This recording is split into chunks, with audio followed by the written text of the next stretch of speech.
Hello বন্ধুরা, সবাই তোমরা কেমন আছো? আশা করি তোমরা ভালো আছো। তো প্রত্যেক বছরের মতোই আমি আজ এবারেও শেয়ার করলাম আমাদের রাধা গোবিন্দর মন্দির থেকে ঘুরতে যাওয়া। গোষ্ঠের দিন নির্ধারিত এই একই দিনে পয়লা বৈশাখে মানে রাধা গোবিন্দ মানে কে নিয়ে ঘুরতে যাওয়া হয় গোষ্ঠের মন্দিরে। আর তার আগে সবাইকে নববর্ষের শুভেচ্ছা এবং বড়দের আমার প্রণাম এবং ছোটদের আমার অনেক অনেক ভালোবাসা দিয়ে শুরু করছি আজকের ব্লগটা। খুব একটা ব্লগ আমার দেওয়া হয় না, তো এই আর কি আজকের ব্লগটা ভাবলাম তোমাদের সাথে শেয়ার করি। তো দেখো, রাধা গোবিন্দ চলে এসেছে মন্দিরে, গোষ্ঠের মন্দিরে।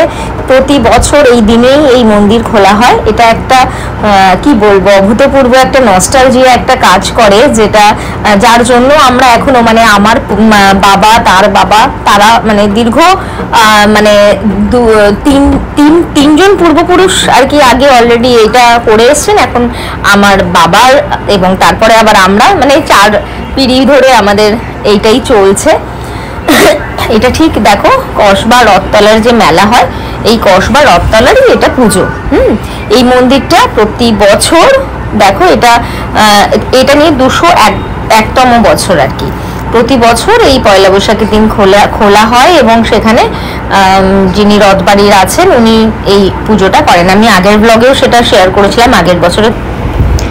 তো এখানকার মানে একটা স্টোরি আছে এরকম, যে যিনি আর কি পুজো করেন এখানে মন্দিরে, ইনি প্রতিষ্ঠা করেছিলেন ওনার বাবার বাবা আর কি। তো সেই সময় না কি উনি স্বপ্নে পেয়েছিলেন আমাদের বাড়িতে রাধা গোবিন্দ আছে এবং ওনার জন্য একটা মন্দিরে। তো সেই থেকেই এই আয়োজন শুরু হয়েছে এবং প্রতি বছর পয়লা বৈশাখে ভগবান ওখানে যান ঘুরতে।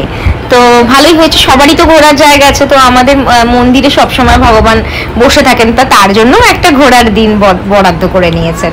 তো দেখো, আমরা এবারে মেলায় চলে এসেছি, যেটা বললাম গোষ্ঠের মেলা। তো মেলাতে খুব ভিড় ছিল, সেরকম ভাবে ঘুরতে পারিনি। তারপরে আবার পুজোর জায়গায় চলে এসেছিলাম, যেহেতু এখানে পুজো হচ্ছিল। তো পুজো মেলাটা জাস্ট একটু ঘুরেছিলাম, ওখানে ঘুরে টুরে আমরা এখানে কিছু তুলতে পারিনি। তারপরে এখানে খিচুড়ি বিতরণ হয়, সবাইকেই ভোগ প্রসাদ দেওয়া হয় এবং তোমরা দেখতেই পাচ্ছ কিরকম ভাবে সব লাইন করে নিয়ে সবাইকে ভোগ বিতরণ করা হচ্ছে। এবং তারপরে এই আমাদের পুজো অলমোস্ট শেষ হয়ে গেছে এবং তারপরে আমরা বাড়ির জন্য রওনা দেব। তো হরিলুট যা যা হয়েছে আর কি সবই তোমাদের সাথে মোটামুটি একটু একটু করে শেয়ার করলাম। তো ভিডিওটি যদি ভালো লাগে তাহলে অবশ্যই লাইক শেয়ার কমেন্ট করে দিও, আর ভালো লাগলে অবশ্যই কমেন্ট করে জানিও তোমাদের। আর থ্যাংক ইউ সো মাচ, সবাই খুব ভালো থেকো, সুস্থ থেকো, নতুন বছর খুব ভালো কাটো।